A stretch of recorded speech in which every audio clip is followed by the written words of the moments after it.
time it off once. All right, are we ready? Guys, are we ready for another episode of Real Talk with Ian and Ian? It's a privilege to come back to you on another Sunday afternoon, a Sunday evening. To all the viewers, the loyal viewers, for the visitors, for everyone that might be coming on this, tuning in tonight. We're so delighted and excited because we're going to bring you a special episode. This is a wonderful kind episode. We was fortunate enough to get our featured guest today, who is a doctor of chiropractor. And if I know everybody might hear the word, chiropractic, and we're going to give you some details today about how to prevent you from getting injury. We got a lot of the athletes, we got the young one, we got the elderly. Everyone need chiropractic care. This is one time that I could say that I have benefit from chiropractic care. If it wasn't for me getting any chiropractic care right now, I wouldn't be sitting here today. So I'm a living testimony of some of the information that we're going to receive tonight. So before we get into the real talk conversation with Dr. Marco Belizaire, originally from Panama, we're going to hand you over to the health and wellness specialist. So we got a health and wellness specialist, we got the doctor of chiropractor, and we got a little guy that ran in the Olympics here with a good combination. So we hope that this program can educate, motivate, and inspire in some way. So the next voice you'll hear is Mr. Ian Thomas. Welcome. Okay, Ian, I'm very passionate when it comes on to healthcare. Anybody knows me, know that Ian, once, you talk to Ian, you're going to hear something about healthcare, and the benefits, especially in terms of taking care of our body. And just to have with us here, Dr. Marco Belizaire, somebody who knows the body more than any of us here on the platform right now, and who is willing to come on here to share his experience both as an athlete and now as a medical doctor, but a chiropractor who definitely believes mostly in preventative care. And that is definitely a passion of mine. I believe in prevention that dealing with the cure or cut it out or treat out something, whether you are medicate or cut out, I rather we prevent it. So this afternoon, I could not be more proud to have here on the platform with us Dr. Marco Antonio Belizaire, and we just want to welcome him to the platform. But before we allow him to speak, we also want to just reach out and say a big thank you to all of our followers, the audience. They have been participating, for the past couple of months, they've been with us and really playing all out. And tonight we expect no difference. So if you're an athlete, if you're just a regular human being, all of us come down with some form of injury at some point. We'll ask that you just type in the comment, any question you want to ask. We have the doctor here. Not very often, Ian, you get to sit down more than 5 or 10 minutes with a doctor. But chiropractors, they care so much. They spend time with you. But tonight we have with us Dr. Marco Belizaire. Doc, we just want to welcome you to this platform, Ian and Ian, and we're not going to expect nothing less than, what you do best, take care of the people. So welcome to the platform. Well, my pleasure. I'm truly honored. I mean, it's when Ian first communicated with me, and I was congratulating him and asking and telling him, wow, I'm very impressed with what you're doing. Keep up the good work. And he says, no, you don't understand. I'm inviting you to the show. I'm like, are you kidding me? You're inviting me to the show? I was like, well, so it is an honor. It is. I mean, I'm very grateful to be invited into your show and to be able to speak to something that I'm very passionate about, something that I love doing. All right, guys, you heard from Dr. Marco. He has been a part of the track and field family from way back, in the 80s, for his home country, Panama. And we're going to hear the story how he went from from a student athlete, and where his heart was changed into taking care of people. And when you have a passion of taking care of people, we so happy for him in the track and field family. He have done so much. I know that a lot of our fans are into sports and all kind of different sports. We know Ian; he's a big cricketer, and I know that those I'm a former hurdler, but I know the history of taking care of the back and the spine, all the way down. That could improve your performance, and having a good posture and all the good stuff. So, Dr. Mark, as usual, we just like to know a little bit about who you are and basically, how everything all started for you. We just like to rewind back a little bit of time and just tell us a little bit about your background from, your early days, in college. Just let us know where you went to college and what was that like, your first experience. Well, I was born in New York, but my mom and dad are from Panama. So I I actually grew up in Panama, and 40 years ago, soccer. I mean, track wasn't. I didn't care anything about track. So more so than when the Olympics came around, and I would watch some people run in some meets. So that was the extent of it. And I think it was 1981. I was a soccer player, and one of the instructors saw me running on the soccer field, and he looked at me. He says, "Wow, you got some speed." He says, "Would you like to go? Would you like to go? There's a national interscholastic meet in 4 weeks, and in 2 weeks rather." And he said, "Would you like to go?" So I kind of looked at him. I said, "What I got to do? I got to run." And he says, "Yeah, you have to go. There's a meet." He says, "You're just gonna go run the 100. Just go run the 100." I was like, "Oh yeah, that's that should be fine." And he says, "I will train you for 2 weeks." So my question was, "So when is the meet? Is it during the week?" And he said, "Yeah." He said, "So I can miss school?" He said, "Yeah, I'll get you an excuse." I said, "Count me in." So that was my excuse. I could get out. So long story short, I went to the meet. He trained me for 2 weeks. I didn't know how to run. I didn't even know how to get into a pair of starting blocks. And he says, "You're going to win this, man. Don't worry about it." So I went there and I won the 100. And, I just said, "Okay, that's it. We're leaving." And he said, "Well, you won the 100. Why don't you run the 200? I said, "So how do you run that?" And he says, I said, "Well, this is how you run." I said, "Okay." So I went there and I ran the 200 and I won the 200, And then he says, "Well, you already won the 200. The 400 is coming up next." And I said, so that's to show you how naive I was. I didn't know anything. I said, "How do you run that?" He says, "This is how you run it." So I went and I ran the 400 and I won the 400. That was it. I was like, "Look, that's it. I wanted to." And I said, "Okay, that's it. We could go." So I went back. I remember going back to the school and I had all the 3 gold medals and things like that. And, but that wasn't, my focus.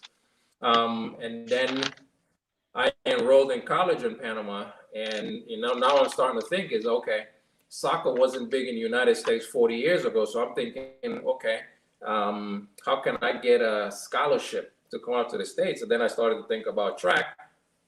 And long story short, I went train for a couple of weeks and, went to one meet, left it at that. Then I had the following year, following year in January, they had a national relay meet.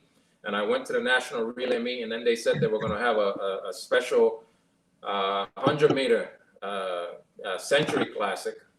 And they called me to the line. They said, "You're one of the guys that's going to run." And lo and behold, I run the Olympic standard. I ran the Olympic standard in 1984, and that basically catapulted me. That gave me, that opened the doors for a scholarship. So Russ Rogers, he was the 1984 sprint and relay coach. And he was the coach at Fairleigh Dickinson University. So I had a couple of schools that offer me scholarships, but this one moved the quickest. So I basically went to Fairleigh Dickinson University. Since I had already, had a couple of years of studies, I basically stayed. I competed actually for 3 years. I competed for 3 years in the school, and walking back, I was studying for the MCAT, and one of my teammates was asking me. He says, what are you going to do after school? We were both enrolled in the pre-med program, and I said, look, I'm studying for the MCAT, but I've also looked into some chiropractic schools, so I might consider that. And he says, I just got accepted to one in Georgia. And I said, okay, well, following year was the Olympic year, and my coach again was going to be the sprint and relay coach for the U.S. team. So I'm like, okay, I'm graduating, but let me see if I can try out and run an Olympic standard for Seoul. So that's basically what I did, and eventually I ended up in chiropractic school. And I was pretty much, I didn't necessarily care anything else about track and field at that point. I was done, and my focus was going to be chiropractic, even though I didn't know much about chiropractic. I just knew that it was just something different, because I remember when I was in the pre-professional club at school, it was a medical doctor that was the director of the group, and all the kids were basically talking. Most of the kids, they wanted to become doctors. It was more because of a status rather than they wanted to become a doctor because they wanted to help people. So I kept looking at a lot of these people. So and it made me question did I want to be in the same profession with these people. So chiropractic, it was something that sounded a little bit different to me. Even though I didn't know much about it, I just felt it was different. And after graduating from college and I worked for the Department of Health, I decided, okay, I'm gonna go ahead and enroll in chiropractic school. And I came down to chiropractic school and went through all my years of study. And funny thing is, for some reason, you, Ian, as a runner, for some reason, when the Olympics come around, we get that fever. Decide, okay. And what happened was I wasn't really doing much track. I was doing more soccer. And the funny thing, your previous guest, you talk about futsal. That's what I did. I did a lot of that stuff, and that's a lot of running back and forth. So me doing a lot of that sprinting. They had a group of 1,500 meter guys that were training down here for the U.S. trials. So I started going out there and training with them, and eventually I went to a couple of meets, and then I started to run. I started to run some competitive times. Then I eventually got an opportunity, and I went and I traveled because I was towards the last year in my chiropractic school. So I eventually ended up traveling overseas, went to a couple meets overseas and things like that. So I was the best sprinter that they had, but they chose to send somebody else, and that really, at that point, I was basically, I was pretty much through with with just the country as a whole and just with track and field as a whole. So I started in practice, and basically, what do you call it? I was basically a regular citizen until one day I was in the office, and I got some correspondence from Lawrence Seagraves. And I looked at it and I called him. I said, "How did you know I was at this office?" And he says, "I didn't. I just sent a lot of information about a product that he was dealing with." He says, I sent it to a lot of athletes. He says, why don't we come out? Why don't you come out and why don't we go to lunch? So we went to lunch, and I was already 31, not necessarily thinking about me doing any more competition, but he kind of lit a little fire in me. He says, look, I've got a group down here. He says, why don't you do you think you still have some unfulfilled potential? I said, absolutely. He says, I've got a group down here. Why don't you come out and train with us? And, instead of you paying me, you just take care of the athletes. That to me was a win-win opportunity right there, because in the group, we had Andre Kaysen, which at the time he had the 60-meter world record, and he was silver medalist at the previous world championships. This was in '93. And we had Chidi Imo, that he had the African record at that time, and been an Olympic finalist. Then we had Slip Watkins. He had been an NCAA champion, and we had another Italian sprinter that actually went to Texas. But what I didn't realize that me training with them, more so than training, was an education, because I actually learned the fundamentals of sprinting and the biomechanics of sprinting, but I actually learned it from a scientific standpoint, because Lauren actually will talk to me and tell me, okay, you're gonna swing your arm back like this because it's gonna trigger the tricep reflex to bring the arm forward. When you get in the blocks, you're gonna put your foot in this position, because when you load, the foot here is gonna send a signal to the brain to tell the glutes to fire. So when he was educating me, so me being a chiropractor and understanding, when he was telling me these things, that became more of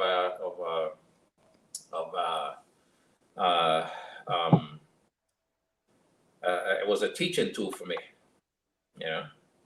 So from that point on, the following year, we had an even bigger group with some more athletes. And with me taking care of them, I was now applying a lot of the things that he had taught me, and I was applying it to when they lied on the table, and I would find some things that were off with them. I will think back to what he told me regarding the the mechanics, and I'm like, okay, this is probably what you're doing wrong. And sure enough, that's what was happening. All right, Dr. Marker, thank you for that great introduction. All the way from born in the U.S., moved to Panama, moved back to the U.S. So just to go back a little bit, going back to Panama, how different was it? How challenges are how did growing up, going to high school and schools in Panama? I never been to Panama before. What would you say are some of the differences that you faced when you went back to Panama? Well, I think life is a lot simpler. If you look at Panama, is a very cosmopolitan city, but it's still a small country. You see, so just think of a small New York. That's what you see in Panama. So it's very progressive. It's a very progressive city, but still life is very simple. So there you don't necessarily have that hustle and bustle that you have in New York. And New York, you grow up hard. Over there is a lot simpler. So I know there was a time that I came back and I experienced some things, and my eyes opened wide open, and I said, I don't want to come back to the States, because it really freaked me out. I said, no, this is too crazy. So when I graduated from high school, my mom kept asking me, says, "Oh, are you coming back with me?" And I said, "No, I already enrolled in college." I hadn't enrolled in college. I just told her I had enrolled in college. I just didn't want to come back. So, but yeah, I think it's a lot simpler. All right, awesome. All right, well, so moving back to the U.S., enrolled in college. I believe Fairleigh Dickinson was right the next state over in New Jersey. New Jersey, yeah. All right. Because I heard about it years back. So just tell us about some of the days. I know that you guys, the Fairleigh Dickinson University, is in the IC4A conference, Yes. and I know that I went to George Mason, and we pretty much dominate that conference. For many years. It was so easy for us. We never get rings or nothing. All the other schools, whenever you win a conference, you get rings and stuff, but we never get anything. It was like, we're waiting for nationals, the NCAA championship to. If you win over there, you'll get something. But yeah, so just tell us a little bit about your days running in college. What was that like? What event did you do in college? And what's your best memory of running in college? Well, like how I like to tell people, I ran what the coach told me I was supposed to run. Okay. Because I remember one year, I think it was 1985. They used to have the Duke Carolina relays, and one day was at Duke, and then the following day was at NC State, and we were supposed to run the 4x4, and mind you, I had only run one 400 prior to that in my life. Yeah. Okay.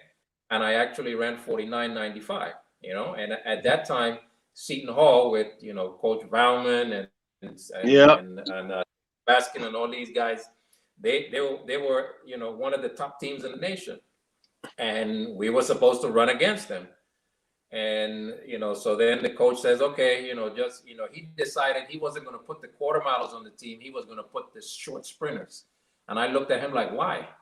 I was trying to plead a case. I didn't want to run no 400. I didn't know how to run no 400. So he basically, he said, what did he say? He said, you guys could run 310. And I said, 310. What's that? That's like, 48 flat a man, And, he said, yep, that's exactly what it is, 48 flat a man. I said, so I tried to plead a case. I said, well, from 49.9, you go to maybe 49.5. I said, so you can't expect me to run that. And, he proceeded to embarrass me in front of everybody out there in the field, So when I took that stick, I ran like my life depended on it. And I crossed the finish line, and she just showed me my split, and I actually split 47.2, Why did we do that? He got excited now, and every week we were running, the 4x4, the same four guys, we were running the 4x4, so 4x4. So I remember that year, IC4A was at Villanova, and I had never been so happy to not make it to a final because we didn't want to run that 4x4. Oh man. So it's one of the things that happens is it was very difficult for me to come from warm weather to train in cold weather. And at the time, we didn't have an indoor track. So we had an outdoor track, and the track was next to the river. So it was so difficult for me to train out there, with next to a frozen river. We're training outdoors. It's 20 degrees outside, and I'm trying to run, and I got 4 and 5 pieces of clothing on. So that was very difficult for me. So I didn't necessarily run any I made it to conference every year, but I didn't necessarily run any world beating times until after my last year, because I was supposed to have 4 years of eligibility, but since I came from overseas, the school said that you didn't have anything. So the following year, we actually we stayed and we trained. So we had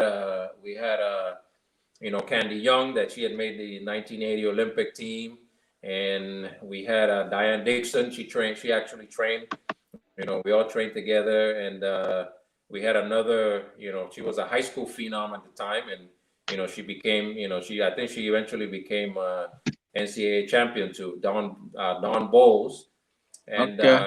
self, and it was a different type of training. I wasn't killing my body every weekend with the training, so I was able to go out there and run fast, run a lot faster, to the point where I remember I went to the Ibero-American Championships in Mexico City. That's all the Spanish-speaking countries, Spanish and Portuguese-speaking countries in the world. And this was in Mexico City. And I didn't even realize that I actually made it to the finals because my country sent me there by myself, So, and I was sitting down because everybody had ran very fast, That in my semifinals, they had 9:98 and 10:00. And I was third, and I was picking top two on the next two fastest times. So I'm basically thinking, okay, I want to see this final because it's going to be very fast. And then I look up on the screen, and because the runners are supposed to be coming through the tunnel, and I look up on the screen, and I see the lane assignments, and I see lane 1, but they misspell my name. And then I lift up my shirt, and I said, "Oh my God, I made the final!" So I had to run over to the warm-up track and check in and just walk in. But the good thing is that back in those days, we had the 2 false start rule, so that was beneficial to me. So they had 2 guys. I was always good with holding, but they had 2 guys that jumped the gun. So I said, "There's 2 less guys that I have to worry about." And I ran 10:3 in that race. But I came back, and I was telling the coach, I said, "Hey, these guys, they ran 9:98, 10:00," and he started telling me everything that happened at the trial. That's when Flojo ran at 10:49, and I said, I'm like, come on, that was win-aided, man. That can't be legal like that. He said, well, that's the win said 0-0. So I said, okay, so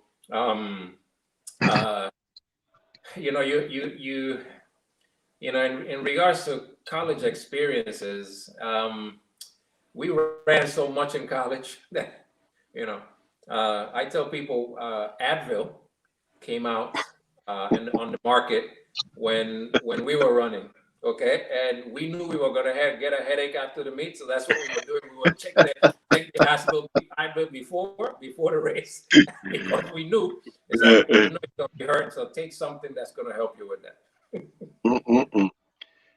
Thanks for that, Dr. Marcus. So just to I know a lot of your old teammates, they probably haven't heard from you. Or, I know it's a while. Who are some of your teammates that were on your team that you could remember, and the name of your coach back then? Well, obviously Russ Rogers was one of the team, and of course I do keep in touch with we had what we call a union. It was all 4, just the 4 sprinters. Nigel Clark, he was from Barbados. Ruthven Prithvi, Ruthven Wallace now, he's from Trinidad, and Mike Wasco, he was an American here.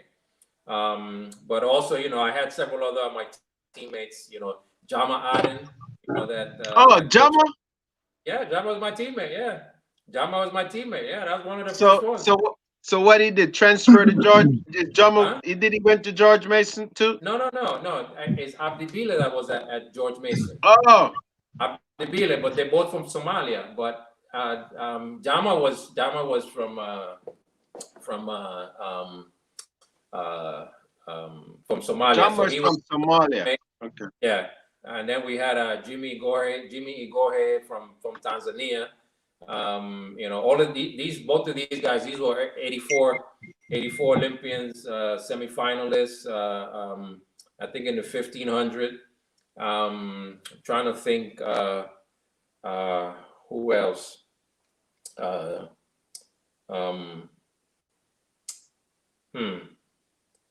Trying to think who else was some of my teammates. All right. I mean, that's fine. Well, Don't hurt. Hmm? Okay. What was the last? What, Uh-huh. what's the last person you said? Maurice Gibbs. Maurice Oh, Gibbs and Bart Bailey. Bart. okay. These were. Well, he was a quarter miler, but these were guys that were coming in towards the end when I was Okay. actually leaving. So those are the couple of the guys that I remember. Okay. So, and I know you mentioned one experience that I had my first year at George Mason. They had the Budweiser Invitational. Okay. And back in those days was the 55 meters. And who did they put me to run against? Sam Grady. That was right after the Olympics. So I'm a little bit scared. I'm like, whoa, this is the Olympic silver medalist. And I remember when I was running, funny thing, Jama kept yelling at me, dip, dip, dip, dip. So I dipped and I actually made the finals.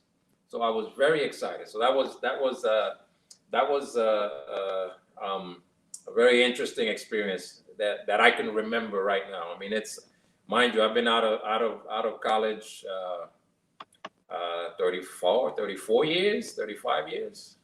Okay.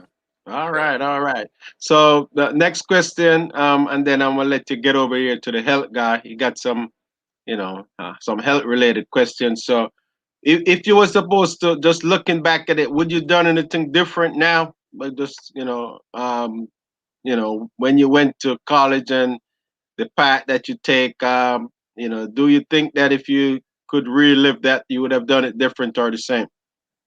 Well, there are, of course, there are some things that I will certainly change, but I think the most important thing is, the things that I have learned as the years go by, and once I started running open, and training alongside professionals and what I call the elite level athletes, all the things that I learned then, if I had known that back then, okay, I think I would have been a much better athlete. I think I would have been a little bit more motivated. The thing was that when I was in college was just a means to an end. I wanted to go to medical school, and that was my focus. And it says, okay, this is my focus, and this is what's going to help me get there. It wasn't after I finished college that I started to get a new love for track and field. The training was different. Yes. All right. Thank you for that, Dr. Marco. I know we're going way back to a decade, 20 years or plus. So, but you considered, I got to ask you one question. As a chiropractor, how do you take care of yourself? Well, I do go to my colleagues. I do go to my colleagues. Yes. Okay. It's a must. Okay. I get adjusted at least once a month. Okay. I can't, because it's very important. I can't preach one thing and not do it. Even though we don't necessarily do everything, I do go get adjusted once a month. Okay. All right. Over to you, Ian. Yeah. Okay, Dr. Marco. Just listening to you here, I can hear it, where you weren't totally sold out to athletics, basically. But I'm thinking if you had put more effort into it, say take it up serious, like how I think you have taken up the chiropractic career, do you think you would have been a better athlete overall and even spend more time? Oh, without question, without question. Even because now, I mean, I did venture into coaching as well, and when I'm out there working with the athletes, they keep telling me, "Why don't you go run the Masters, man?" And sometimes I'm very competitive. I'm running in my flats toe to toe with them. But yes, I without question. But I mean, it's we could look back and it and say, yeah, that's what could have done. But I think this is my path. Just to be on this here to help other athletes make it to, help them fulfill, their potential. All right, now, so looking into you basically going into the medical field, what would have basically led you to choose chiropractic over just being a regular medical doctor or a surgeon? Mm-hmm. Well, initially that was that, the goal was to become an orthopedist. That's what I liked. I wanted to become an orthopedist. And I remember, English being my second language, I remember I used to admire a lot of the kids that were on the Dean's list. Okay, I never made the Dean's list. I never failed any classes, but I never necessarily made the Dean's list. And every weekend we were traveling, competing, and doing things like that. So one day I remember we had the hardest class in the pre-med program, which was histology, study of tissues. And I was determined to at least get a B in that class. And I remember studying for 15 straight hours. I studied for 15 straight hours because I said, I am going to at least get a B in this class. And I remember I studied all night. At 7 o'clock, I went to my room, took a shower, came back to the cafeteria, and went and sat down and took the exam at 8 o'clock. And when I was sitting down in the exam, I looked around, okay, and the instructor had gotten a stroke. So he was paralyzed from one side, so he was a little bit slow. And I looked around, and some of the same kids that I admired, that made the Dean's list, they had open books and, they had notes and stuff. And I looked at it, and I started to laugh. And I said, oh, so that's how they do it. So they're not any more special than me. This is how they're doing it. This is how they're doing it. So at one point I started to look at that and I says, do I really want to be in the same profession with these people? Okay. So that started to turn me off a little bit. And when one of my teammates, basically told me that he was going to chiropractic school, and I just told him just keep in touch with me because I'm gonna try and train for the for the '88 Olympics. So I wasn't necessarily concerned about that, and I eventually went to chiropractic school just because to me it was something different, but I still wasn't sure about it. Okay. And the funny thing was, I'm sitting down in class, and I'm sitting down in a philosophy class, and the instructor was talking about health. Okay. The problem is that he didn't look very healthy. Okay. So that to me was a problem. Okay. So I started to look at I was basically looking at the wall. I'm like, man, what are you going to tell me about health? You don't look too healthy, And then he said something. He said, the human body is a self-healing, self-regulating organism. So that caught my attention. I said, yeah, that lines up with my intellect. Okay. His next words were, the power that made the body will heal the body. And that hit me like a ton of bricks. And at that point, I just knew I was in the right profession. I just knew. I'm like, this is what I've been looking for. So that was basically that aha moment. Oh my God, this is what it is. So now I made it my business to learn and get in. Now I was in the program. Now I'm like, okay, I'm dedicated to learning this stuff that they call chiropractic. All right. So you just make a powerful statement right there. The power that makes the body, heals the body. The fact that you have basically walked the path now and have been doing it for a while. Could you just explain that now, to our audience, what that really means? Well, this is what people have to understand. People, a lot of times they have the concept that chiropractic has to do with neck and back pain, and chiropractic has absolutely nothing to do with neck and back pain.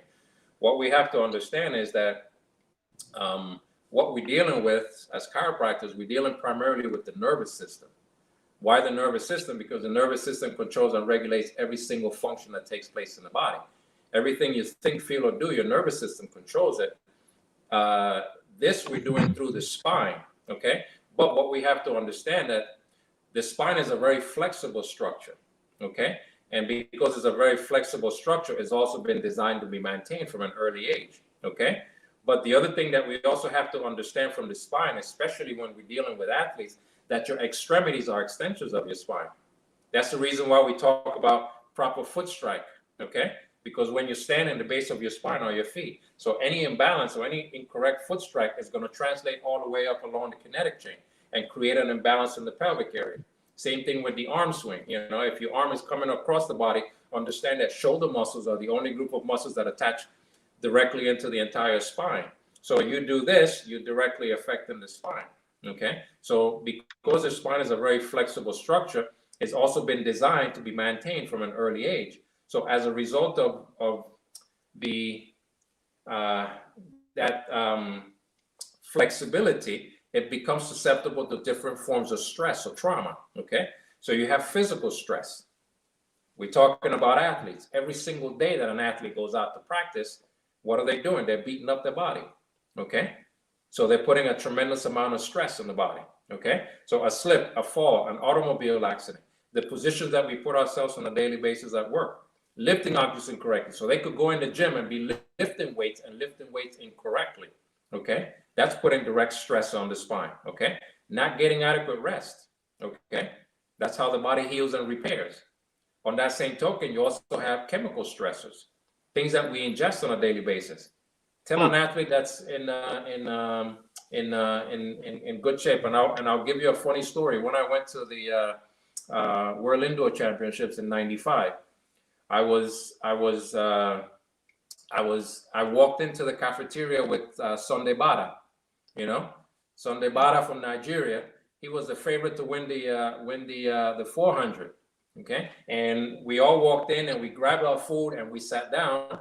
And what's the name of Merlin Adi's coach? Hank, this tall skinny guy.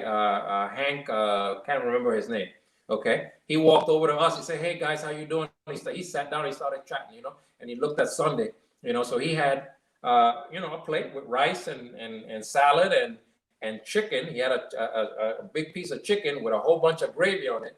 And he looked at him. He says, "How you feeling?" He said, "Man, I'm feeling good." He said, "You think you're gonna win that 400 this round?" He said, "Yeah, I should be able to win it." And he said, "Not if you eat that chicken, you know." And he said, "No, come on here, stand up." He took him over to the food bar, and he says, "This is what you're gonna eat before you go to race." Okay, so those are examples. That's a chemical stressor, can have a physical manifestation on the body. So your body's like a Ferrari. So you don't put cheap gas in a Ferrari, but a lot of times that's what we want to do with the body. So, you know, the things that you ingest on a daily basis, pollution, contaminants in the food, contaminants in the air, the excessive consumption of junk food, alcohol, cigarette smoke, even medication, because they're artificial chemicals, even though they have a time and a place, okay? Then you have emotional stressors, fear, anxiety, anger, worry, and depression, okay? An athlete, he could be in the best shape of his life, okay? And, you know, he supposedly has the fastest seat. All of a sudden, they throw him in lane 2. He still got to run. He still has to run, but he gets emotional because he feels that he's supposed to be in lane 4 or lane 5. He gets emotional and he doesn't perform well. So the issue is that the body doesn't distinguish between one form of stress or the other. The body just knows something is stressing it. Okay, so the body is controlled basically by signals that the brain is sending. So it's mental impulses or nerve impulses that the brain sends through the spinal cord. That's a cord that goes all along your spine. Now, in between the vertebrae, okay, you have the spinal nerves, and these spinal nerves now ensure that the signals that are going to your quad go to your quads. The signals that are going to your glutes go to your glutes. Okay, the signals that are going to, you know, your groin muscles go to your groin muscles. And understand that each groin muscle has its own independent nerve supply. Okay, so that's what it is. So these signals are supposed to go to all parts of the body without any interruption. But when the body is under constant stress, and you're not giving the body what the tools that it needs to be able to recover, not covering up the symptoms, but the tools that it needs to recover, okay? That nervous system, which is designed to allow us to adapt to that stress, becomes overwhelmed. When it becomes overwhelmed, now the body says, okay, here's a white flag. I can't deal with this anymore. Now the stress starts affecting us, okay? Now in the process, because the body is a self-healing, self-regulating organism, the body is always going to try to find ways to defend itself, okay? But it's going to do it up to a certain point. And eventually we get to a stage where we have more damaged cells than healthy cells, and bam, here comes the symptom. Symptom is just your body's way of protecting itself. Okay, it's the body saying, look, there is a problem here. I need attention. I need help. Okay, as chiropractors, we don't necessarily are supposed to focus on that symptom. Why? Because in order for that symptom to show up, one or two things must happen. First, you must have a cause. Okay, that cause could have come from 5 years before, or 10 or 20 or 30 years before. Who knows? Okay, that cause gives rise to a condition. Condition is where the body is basically finding ways to adapt. And that condition then manifests a symptom. So by the time the symptom shows up, you're already in the third stage of a problem.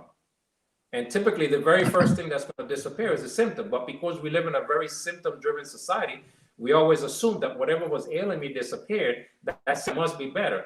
Okay, especially with athletes, because we have that, that innate ability to block pain sensation to the brain. We figure, oh, everything's okay, or I'm going to muscle my way through this or tough it out. Okay, so we feel that that's a credit card to go back to doing some of the same things that got us there in the first place. So my job now is, okay, I have to determine where are there areas of imbalance, okay? And then by way of, different adjustments and different things that we do, then we help that person come back to a better state of health where the body is going to heal itself. It's not me and it's not chiropractic. It's what we're doing is removing nerve interference, removing imbalances that are created in the body that are not allowing the body to be able to express itself, to be able to function at its best capacity. Okay. And then by removing the interference, then the body is able to adapt to it. So in a nutshell, that's basically what it is that we do as chiropractors. Wow. A lot of information right there. Dr. Marco, but with all that said, I want to put you on the spot, and the thing is, you describe the body like a Ferrari, so we all know what that means. It's precious, and we gotta take care of it. But if I ask you a question, if there's one thing that you want an athlete or individual to know about the body, what would that be? Yeah. It's very important that they learn to listen to their body. That's the important thing. They need to learn to listen to their body. The body is constantly talking to us. It gives you all kinds of symptoms, all kinds of signals. Okay, a headache is a symptom. Okay, constipation is a symptom. Fatigue is a symptom. Okay. The body is constantly talking to us. The thing is that we become experts in telling the body, shut up. So that's the important thing. If somebody needs to understand something, they need to learn to listen to their body. Man, I love that one. I think you hit that one right out the park here. That is so true. I keep telling my friends, basically, I say, man, you have a fever. The body's telling you something. You're tired today. Your body's telling you something. Probably you just had done too much work the day before, last week, but the body's telling you something is going on. And it is very important, as you said, to pay attention to the body. And you could not have described the body more than a Ferrari.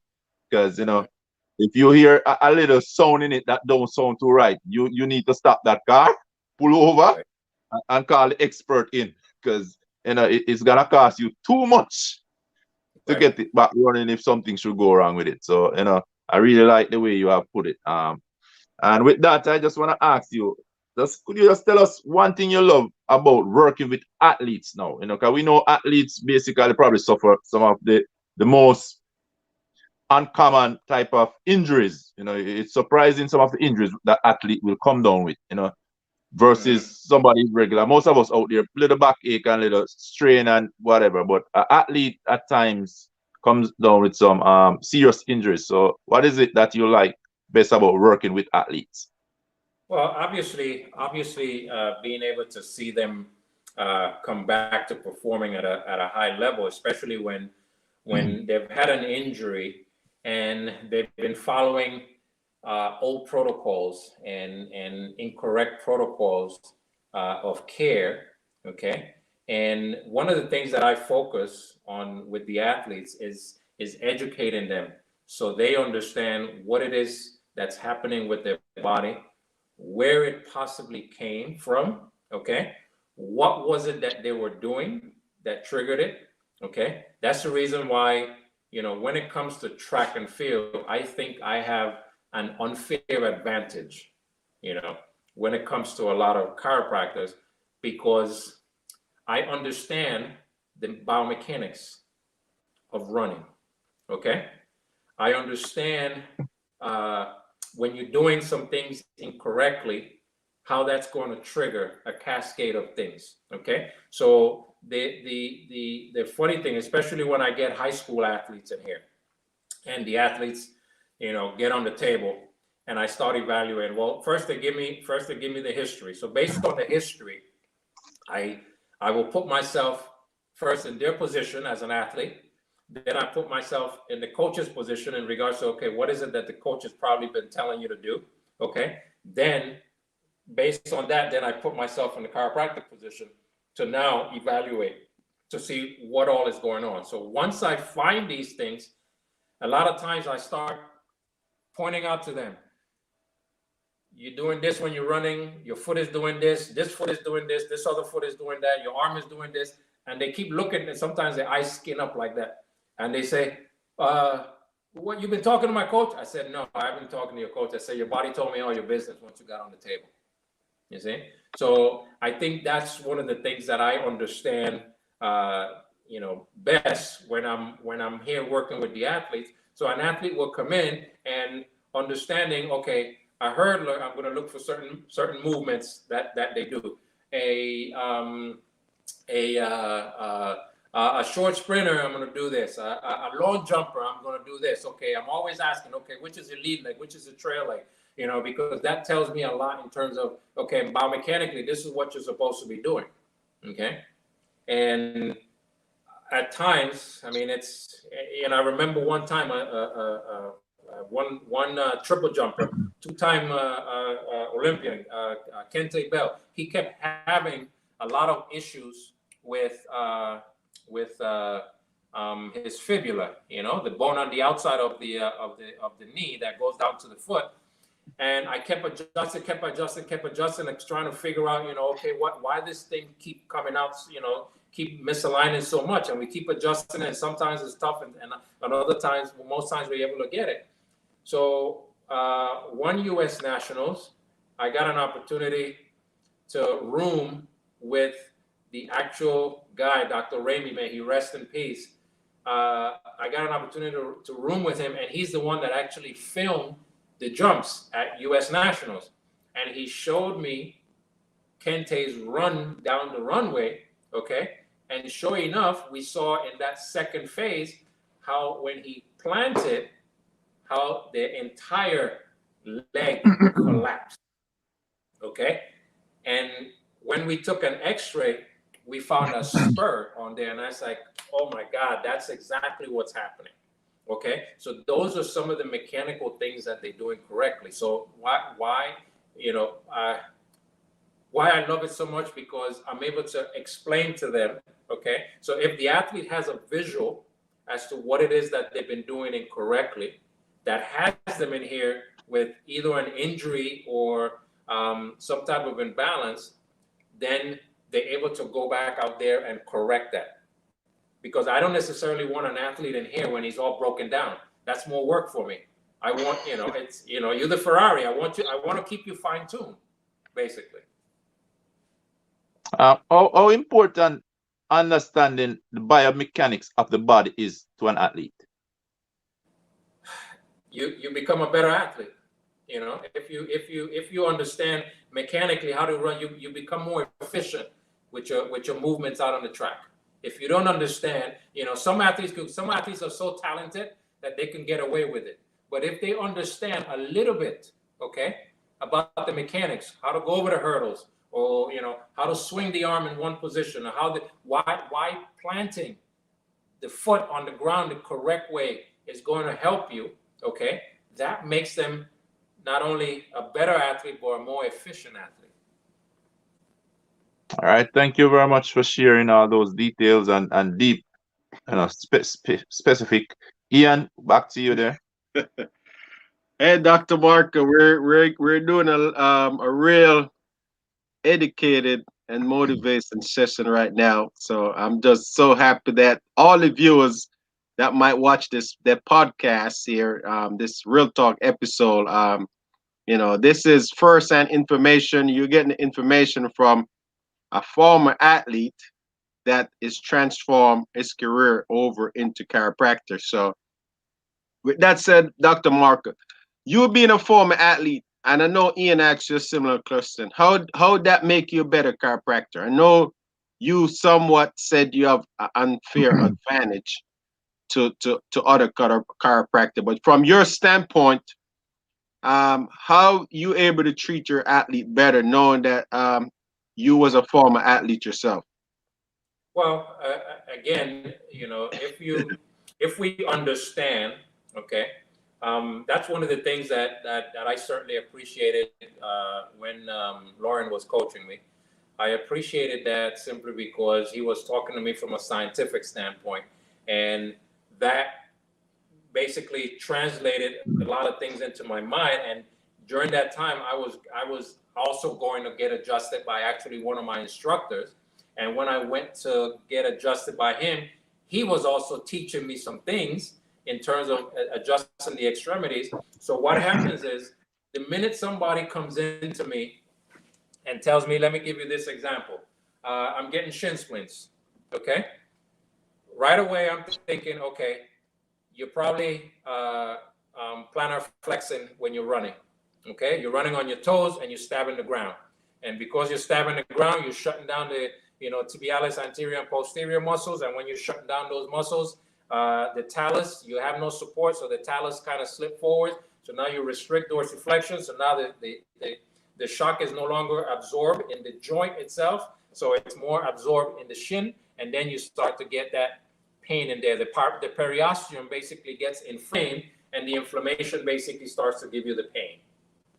So that's an example. So somebody will come in, and I always listen to the history. Okay, what is it that you're having? Okay, but a lot of times that athletes need to understand is all injuries are relevant to what's happening now, because the body is always going to find ways to adapt and compensate. Okay, so you can have an old injury and you think that because that injury got better, okay, it might have got better in regards to symptoms, okay, but what the body did after 6 weeks, the nervous system says, I got to shift things somewhere else. So when it shifts things somewhere else, okay, you don't even realize, oh yeah, this feels a lot better. But now you're putting more stress on the opposite side.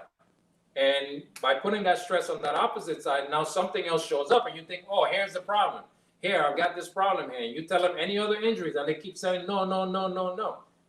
And you keep digging and digging and digging. It's like, oh yeah, by the way, this happened. I'm like, oh, okay, so look at the relationship, especially if, when we talk about the same kinetic chain, an ankle issue, it's going to create back problems, it's going to create knee problems, it's going to create, if you're striking the ground on the outside. So it's a lot of different things that are going to happen that when the athlete comes in, I'm able to sit down and listen to what it is that they're complaining. And then I'm able to now say, this is probably what you're doing wrong. And once I evaluate, 9 times out of 10, I will find the imbalances there and then now start adjusting or, activating the muscle in case the muscle is neurologically shut down. All right, good stuff there, Doc. So I just want to give a couple of the viewers, because some we got some young viewers on here, and we might have some.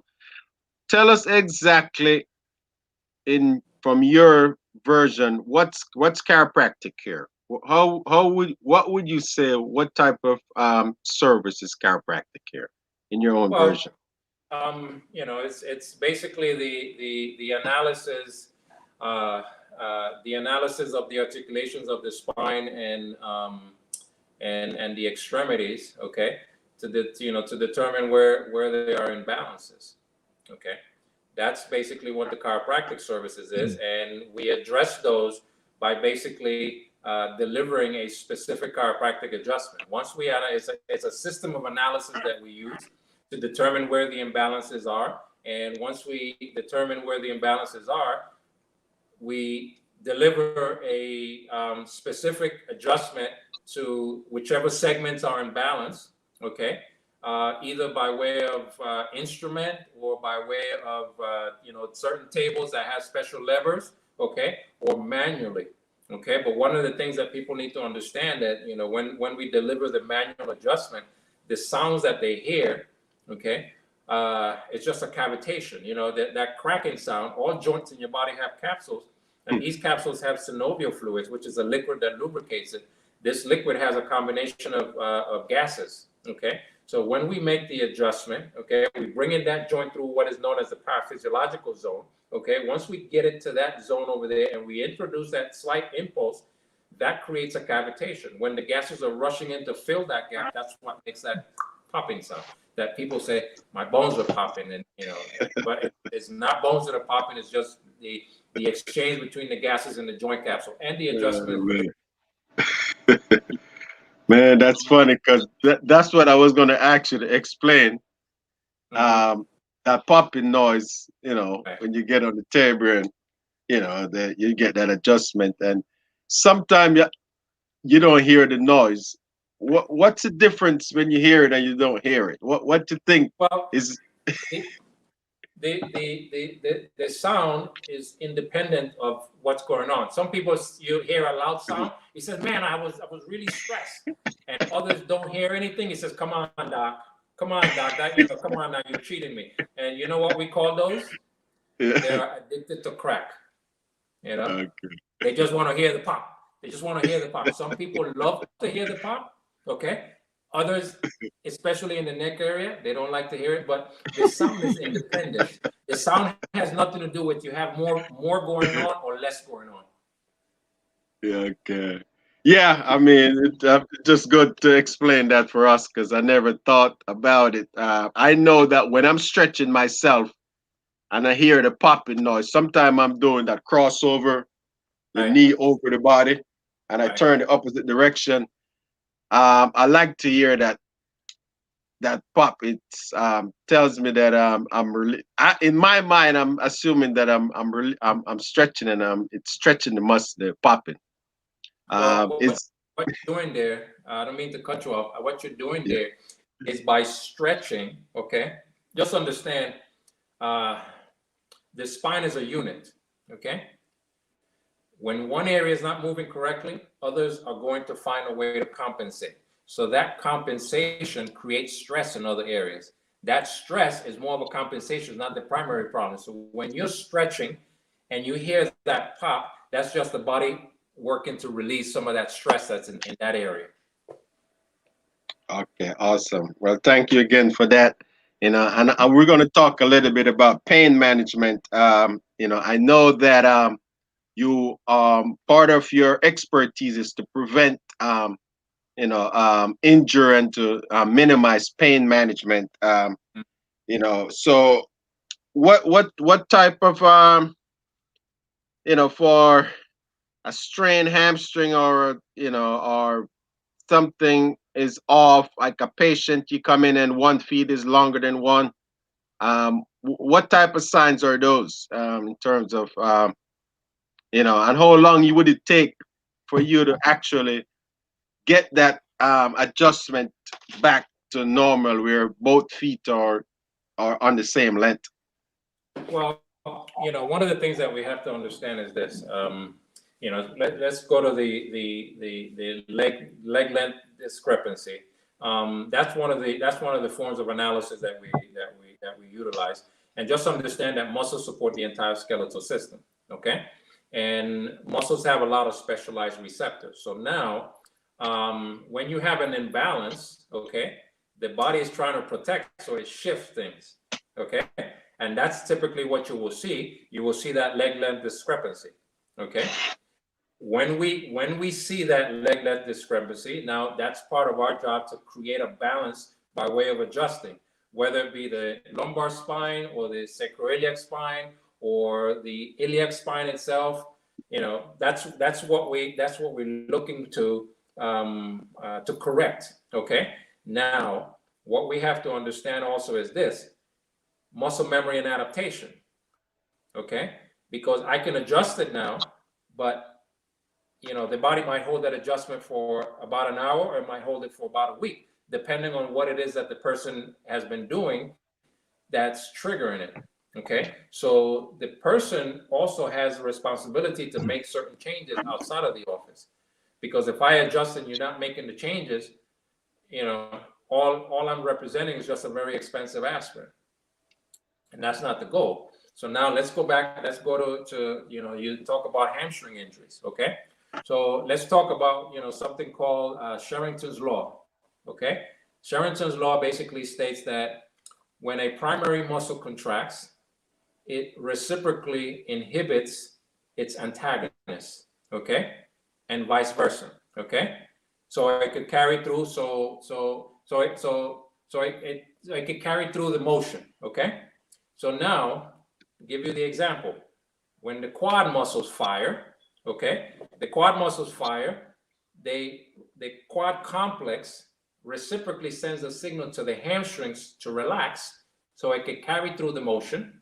Okay, and when you get to the mid stance part of that gait, okay, now the hamstring engages and sends a signal to the quad muscles to release, to slow. So that's basically how we function. You know, we function by turning muscles on and off in a coordinated pattern.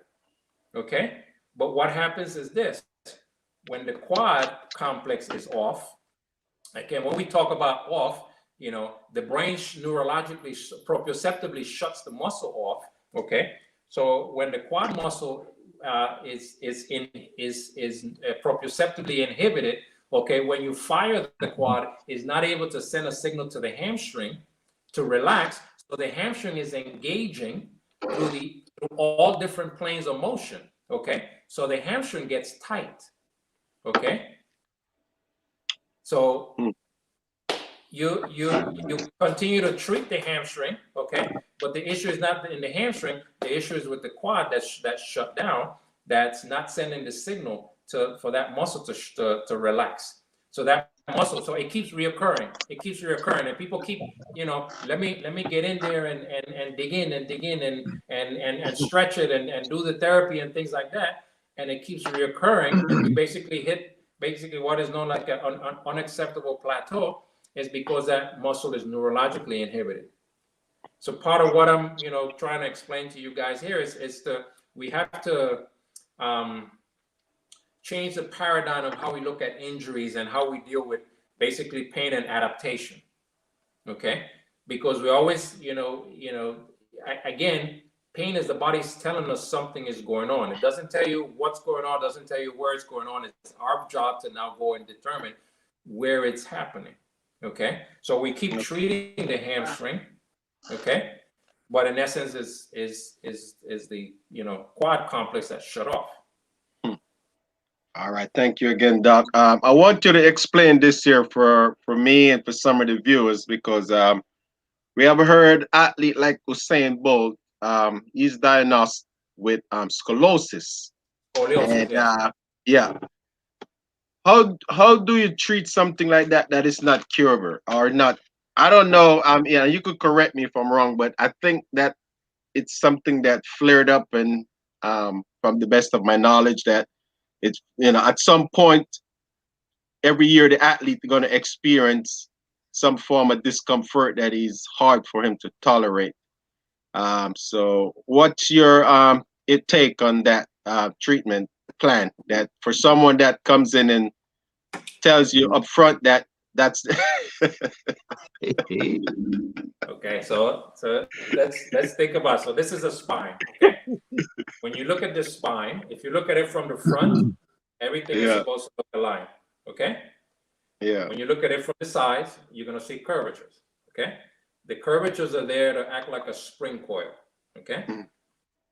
Because it gives the spine flexibility, okay? But primarily in the neck area, it allows the weight of the head to rest comfortably over your shoulders, okay? So now, a scoliosis is when two or more vertebrae basically shift to one side, okay? We've got maybe 14% that's hereditary. The rest is due to unknown causes. Some type of stress that happened when you were developing, something happened at some point, a blow, an injury that was never treated correctly, and now you have the spine that is basically in this position here, okay? So, I mean, there's a great number of the population that has scoliosis and on a minor scale and has no problems whatsoever, okay? But in the case of you know, if you look, you know, I remember 2013 World Championships. I was walking behind Bolt, and I'm looking at his spine, and I didn't realize he had a scoliosis, and I'm like, that hip is slightly shifted, you know. So what happens is you got muscles on both sides, okay? So the muscles now start doing like a little tug of war, okay? And then, you know, it shift to one side, and you know, if you keep this as balanced as possible, then he's going to be able to, you know, and I mean, look, you know, look at everything that he did. Come on, you know. So, but obviously, he was somebody that took good care of his body.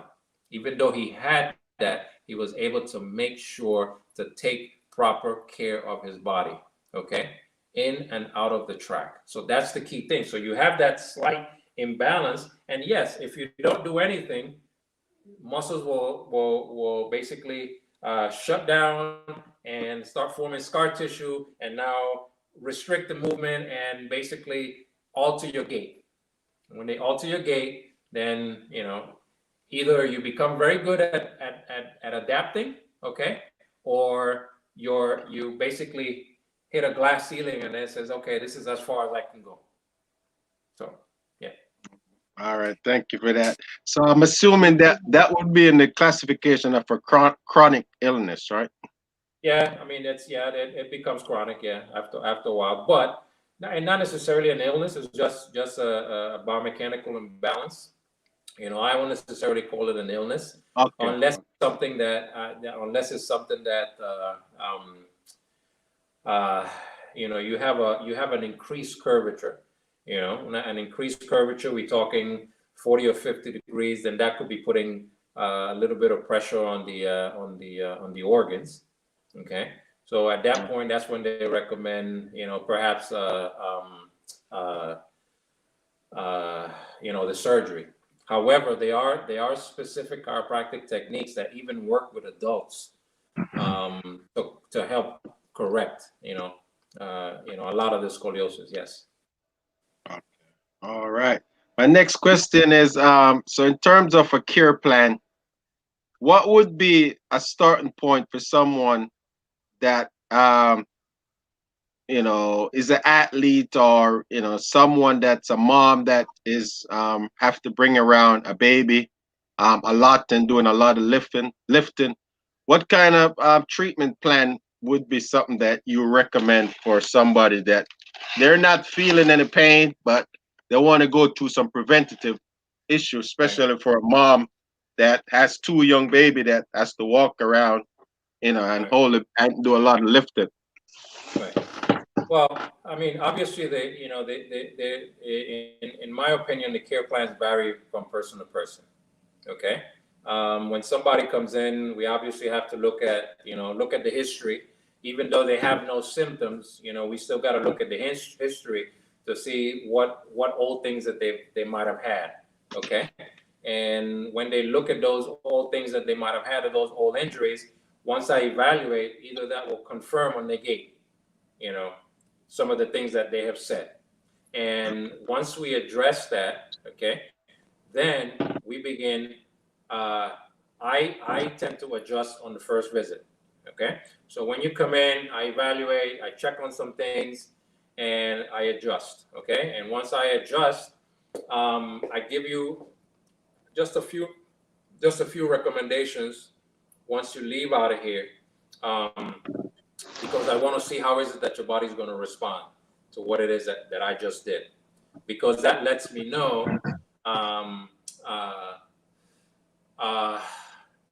if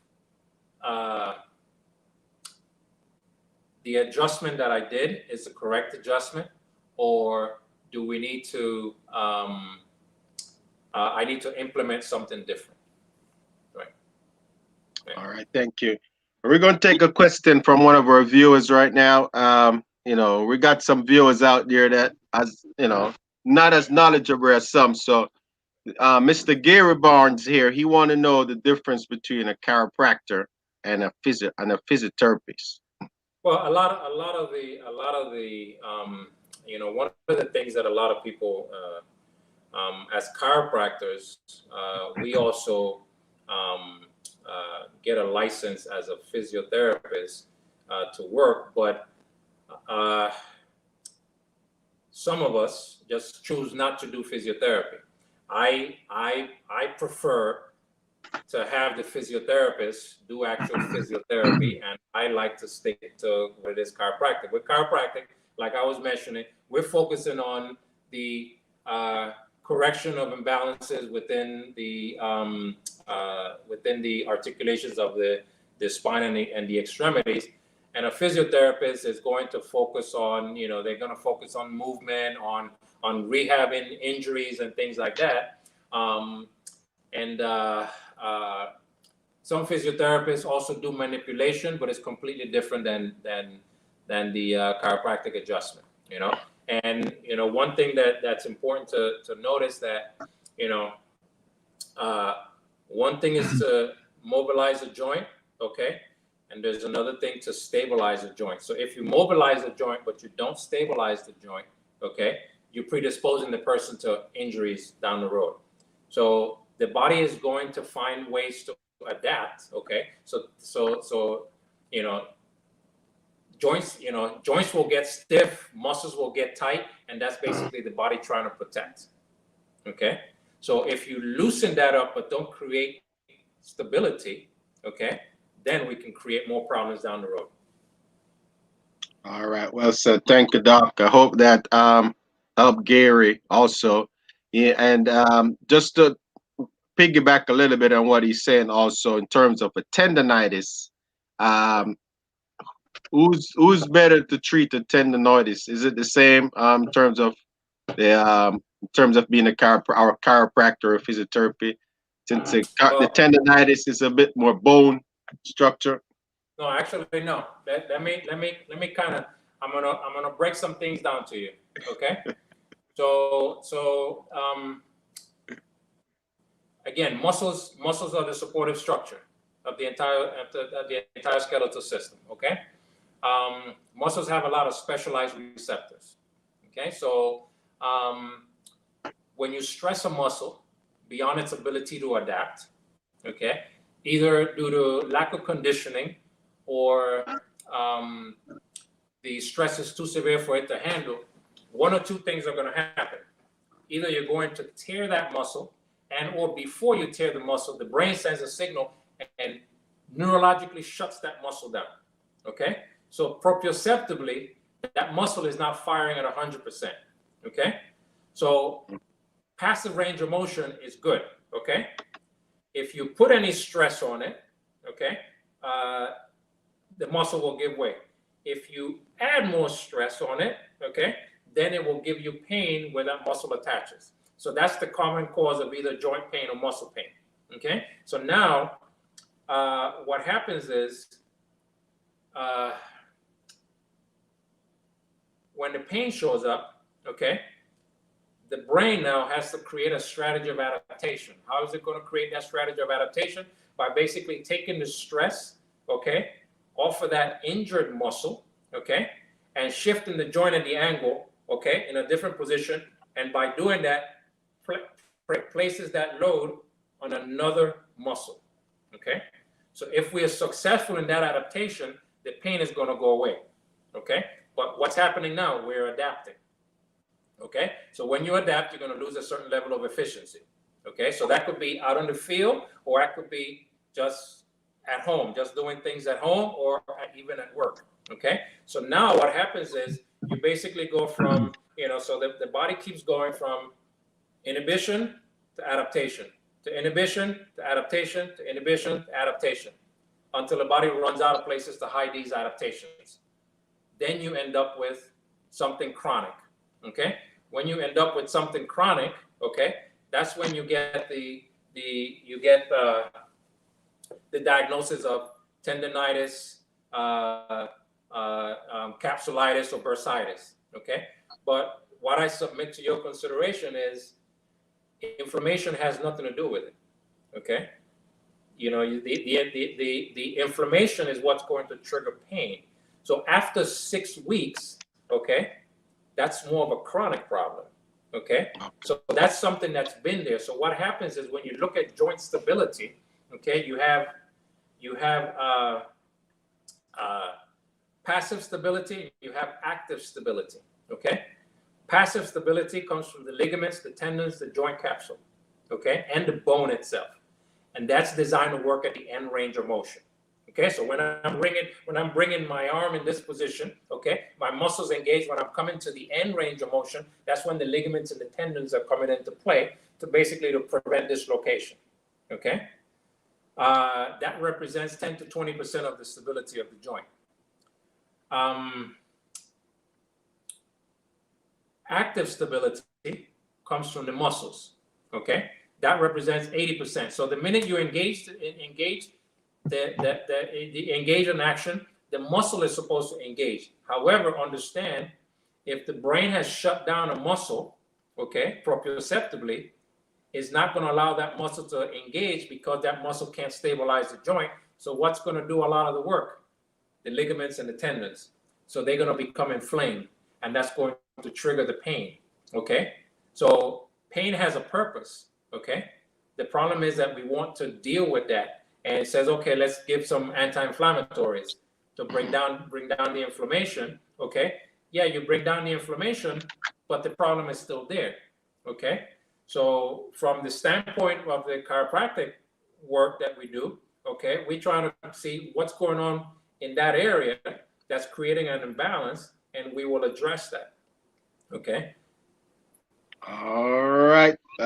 Well said. And this would be my final question for this segment before you go over to Ian. So for an athlete that or a regular person that comes to see you that doesn't have any symptoms, they don't have any problem. They're saying, look, doc, I'm feeling fine. I just wanted to do some maintenance. How do you treat that person? Same thing. What happens is when an athlete comes in and he gets on the table, okay, I got to evaluate from head to toe.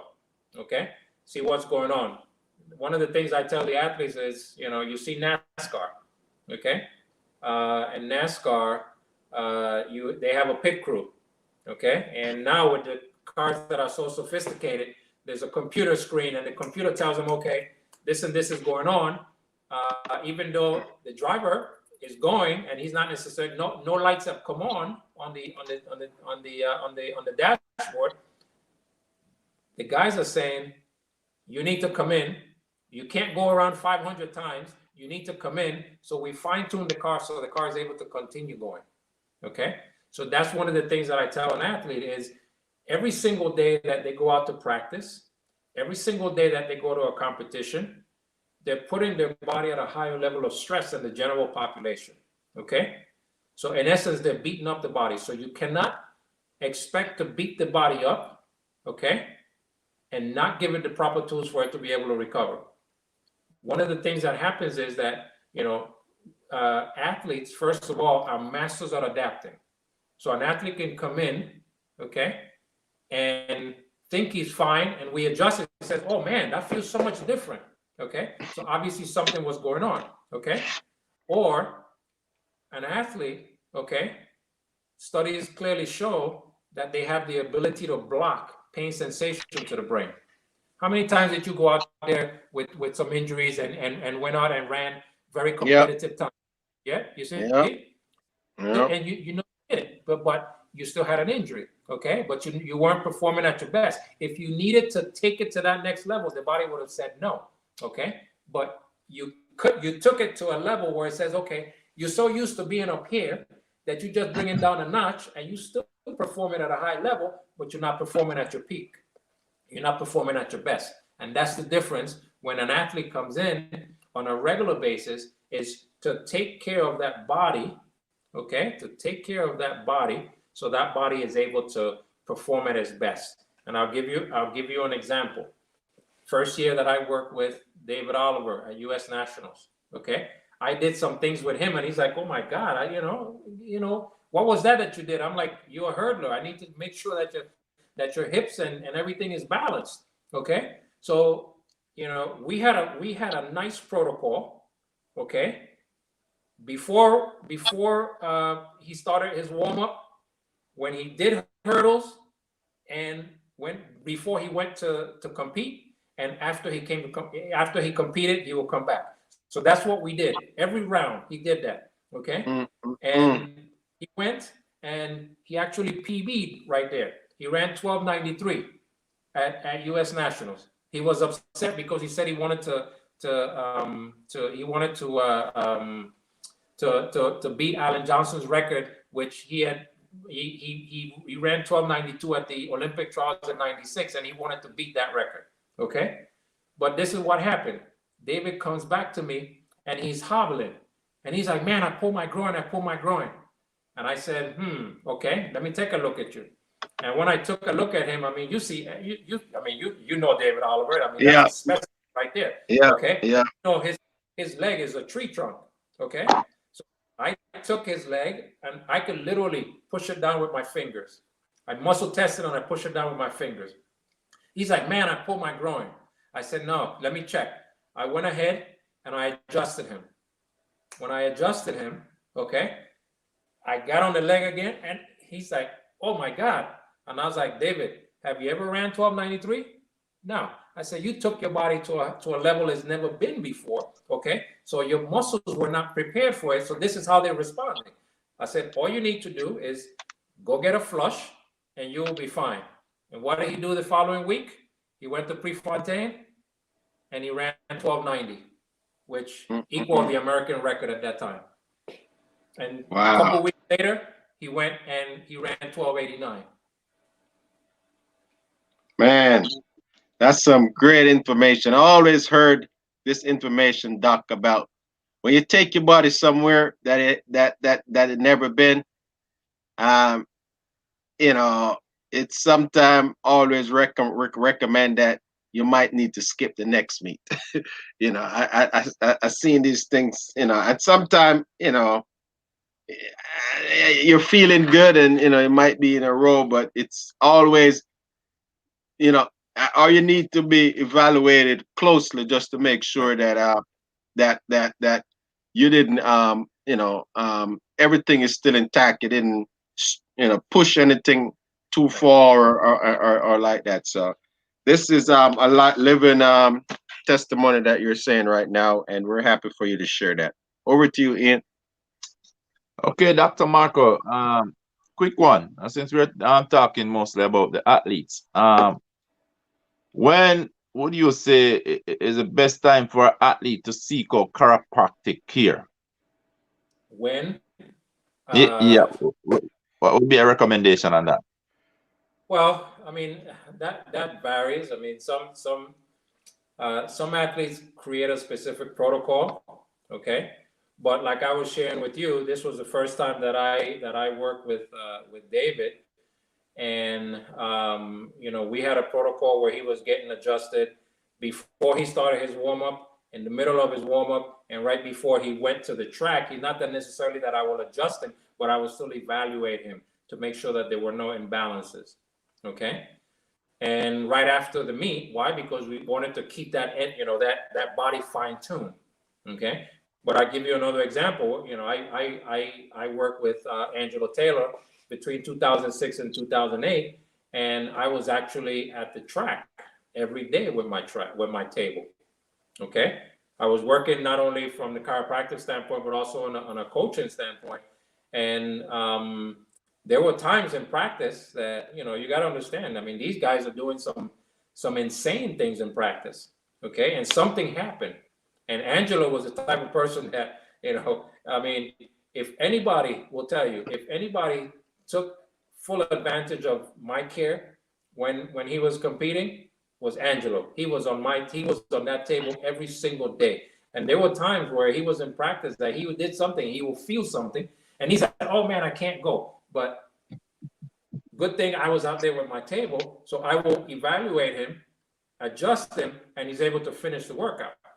You see, that's why he had such a, especially in 2008, he had such a phenomenal year.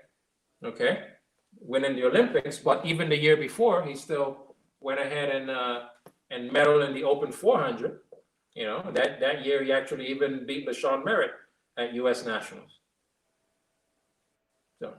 Okay, thank you. So, I mean, it's when, you know, not necessarily every day, but one of the things that I recommend to the athletes, come in to get evaluated at least once a week, because we got to keep the body balanced.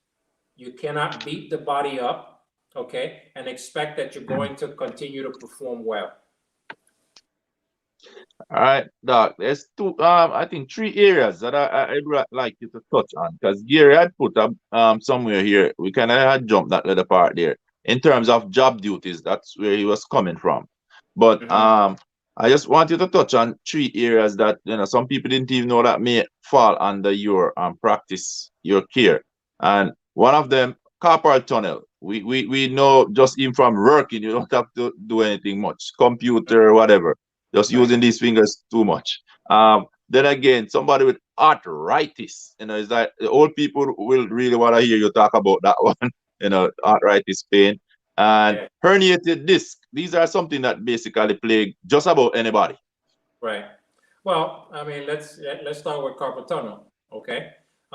You know, when you look at the spine, okay, just think of an electrical box. Okay. When you open an electrical box, what do you see? You're going to see a bunch of circuits, correct? And you understand that each one of the circuits will control specific areas within the house. Okay. The spine is basically 33 circuits. And what the body does, the body groups those circuits and form bigger circuits. Those are known as plexuses. Okay.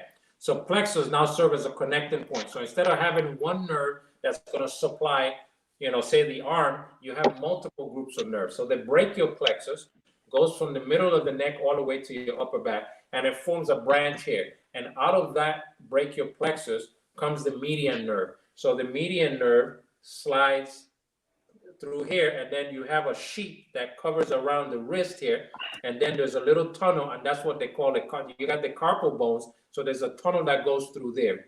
Okay, so one of the things that happens is this: you depending on how you're sitting in front of the computer, you're doing a lot of this motion here. Okay, so this motion here, okay, if you're here, now you're changing the angle, so you're putting more stress in the area. Okay, but more importantly than this is this motion here. Okay, remember we talk in terms of the spine. Okay, and the spine having curvatures, and those curvatures are there to act like a spring coil. Okay, but primarily in the neck area, they allow the weight of the head to rest comfortably over your shoulders. The human head weighs anywhere between 8 and 20 pounds. Okay, so picture a bowling ball. For every inch that head is off that center of gravity, is going to increase the weight of that head by at least 10 pounds. Okay, so when you sit down like this and you start doing this, okay, what are you doing? You're putting pressure on those nerves that exit out of here. So when you start to put pressure on those nerves that exit out of there, all of a sudden they're no longer sending 100% nerve supply. So it's going to create a weakness down here. That weakness is going to lead to imbalance. All of a sudden you start to feel something here and you think, okay, man, I've got a problem here. My arms are falling asleep. Okay. A lot of times now you go back and you take a set of x-rays. Okay. And what do you find? Arthritis in the neck. Okay. a lot of degenerative change, just wear and tear, okay? Because initially what happens is scar tissue forms. Scar tissue is not elastic tissue, so scar tissue acts like a cast, restricts the movement, remodels the area, okay? So you have different layers. So it starts to go one layer, next layer, next layer, next layer, next layer, okay? And eventually the body can create no more scar tissue, so calcium deposits start infiltrating. That's where the arthritis comes in, okay? And a lot of that comes when the muscles are not supporting the area. So because the muscles are not supporting the area, then there's more stress in the area. So that's how the body responds to it, by laying down calcium deposits. That's where the arthritis comes in. So it's that wear and tear. But even when you have arthritis, and that's something else that also has to deal with that immune system, because it's the body that's creating that to protect itself. Okay, and you take a set of X-rays, and all of a sudden you look at not only the loss of that curvature, but also degenerative changes. And what those degenerative changes are doing, it's affecting the disc. Just understand that the disc is a very it's a very spongy material that has a very hard outer surface, or outer ring. Okay, that disc, after the age of 20, doesn't have direct blood supply, so it requires the proper movement from the actual from the vertebra itself. So when you have that imbalance, there isn't adequate movement. If you don't have adequate movement, there isn't adequate blood flow going to that area. If you don't have adequate blood flow going to that area, that disc that's made up of basically about 80% water, that disc starts drying out. And when it starts drying out, the walls start to weaken. When the walls weaken, certain things that you do, coughing, lifting up a heavy object, even sitting down, bearing down in the bathroom, okay, or pushing a heavy object, sneezing, that increases the pressure within the disc. And when you increase the pressure within the disc, that's actually going to take that, it's not showing it on this spine, but basically what it does, it has a gel-like nucleus, and that gel-like nucleus gets pushed out to the back, or to the back or to the side, or to the back itself, but back side or back middle, okay? And then it starts to irritate the nerves, okay?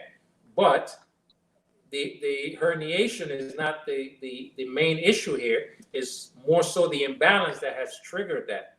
So a lot of times, that's the reason why you see so many failed back surgery syndromes, simply because they rush too quick to address that, rather than try to create a better balance. And sometimes when you create a better balance, you take the stress off of that disc, okay? And then the irritation goes away, and then the person is able to go back to their normal activities. However, they still need to understand what we call proper spinal hygiene.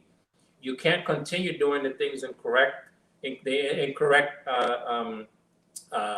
daily activities and expect to not irritate that again. Okay, so that should, I mean, I hope that covers all three questions that you asked me.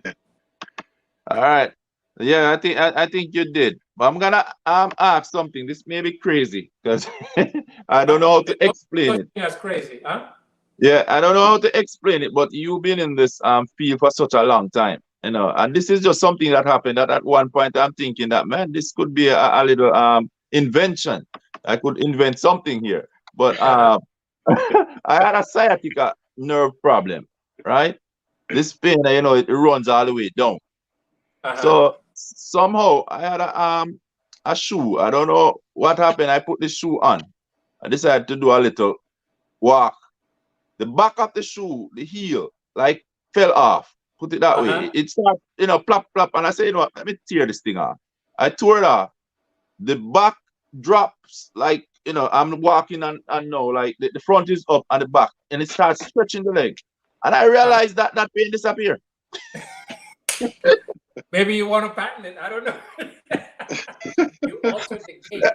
I could feel the other part of my, a different stretch, like it was equaling out whatever was going on. And surprisingly, it disappeared. And I tell you, I couldn't get off the bed or anything. It was kind of tough. And I'm like, what happened here? It's just like something just happened. Well, you have, maybe you might want to try to patent it. I don't know. Yeah. No, I thought about it.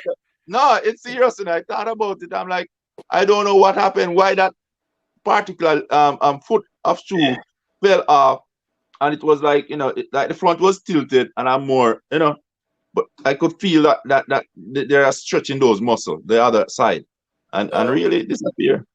So probably what was happening here is this, okay?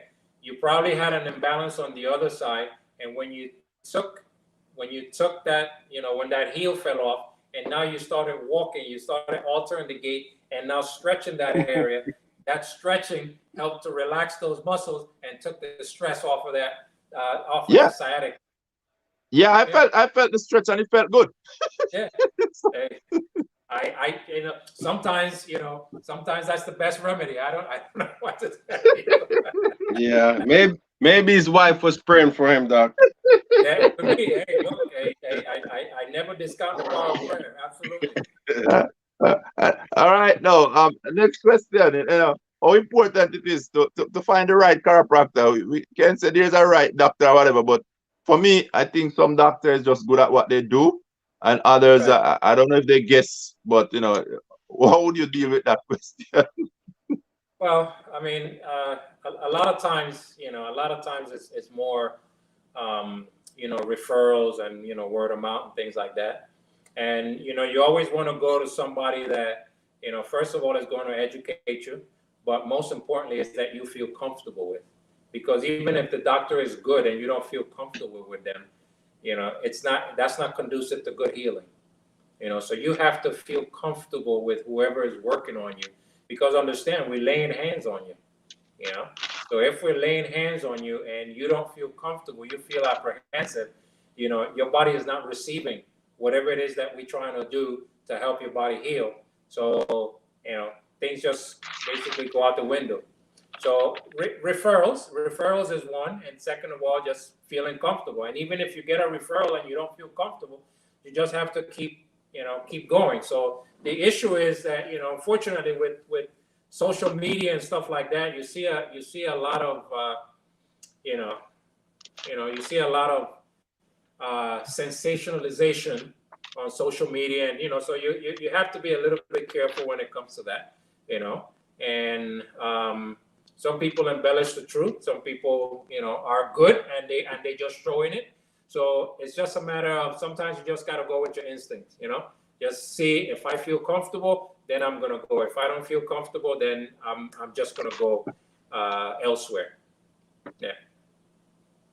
Okay, Doc.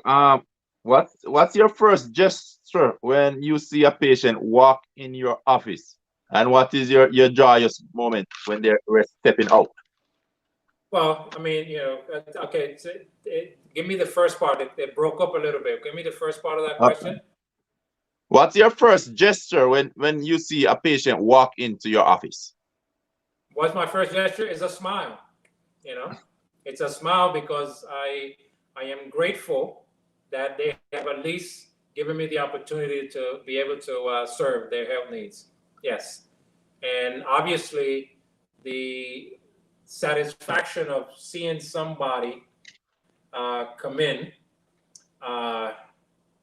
sometimes in tremendous amount of pain, and even if they're able to walk out of the office and says, I still have the pain, but I feel so much better, that's rewarding.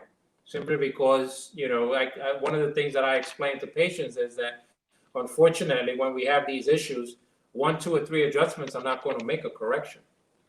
Sometimes these things have been there for years, and we've been programmed so much by the drug companies that, take a pill for this and take a pill for this to get rid of the symptoms. And, we think that, okay, you're going to come in and magically you're going to get an adjustment and all your problems are going to go away. That certainly doesn't work that way. You could feel better after an adjustment. It doesn't mean that we've corrected the problem. It just means that we've taken enough stress off the area that that you have no pain or less pain. All right. What's your take on diet and lifestyle? Oh, it's very important. A lot of the again, your body's like a Ferrari. Okay, you don't put cheap gas in a Ferrari. okay? But a lot of times people want to put cheap gas and expect the body to perform, okay? Or you want to take a trip, you know, from Atlanta to New York, but you just want to put $10 worth of gas, you're not going to make it very far. So diet, and diet is very important, and of course the lifestyle, the proper rest, the proper nutrition, the positive mental attitude, activity is very important. The body is designed to move, okay? Activity is very, very important, okay? So those are the things that that's where the wellness part comes in, is the diet and nutrition. Diet and nutrition, and well, not necessarily diet, is more nutrition. You nourish your body. You eat to nourish your body, not to fill your body up. You eat to nourish your body. Yeah. All right. Well, that I just put this question across the screen again. Another one from Gary Barnes. If an adult is not injured or having pain, would you advise them to still see a chiropractor, and how often? I think you kind of touched on it before, but if you want to just answer him directly, you could. Yeah. Oh yeah, without question. I mean, it's I give the example. Ian asked me. I'm doing a lot of physical work. I don't have any aches, okay, but I'm not going to wait till something is happening to me to then decide, okay, I'm going to go get adjusted. So the same way we think dental hygiene. Okay, you don't wait till your teeth are rotting to then decide, maybe it's a good idea to start visiting the dentist and brushing my teeth several times a day and doing all the things that represent dental hygiene. Is the same way we're supposed to practice spinal hygiene. Okay, most of that spinal hygiene is practiced outside of the office. Okay, however, the chiropractic adjustment is something that ensures that when you do the things outside, your body is able to respond. All right. Thank you very much. Back over to you, Ian. All right, Doc. We're winding down now. Almost gonna let you go, but before we do that, just want to talk about some of the fun part. So just tell us a little bit about your experience, just working with athletes, especially with Team USA. How many? I know you have been to a few World Championship. Can you just give us a little highlight of some of your experience working with athletes?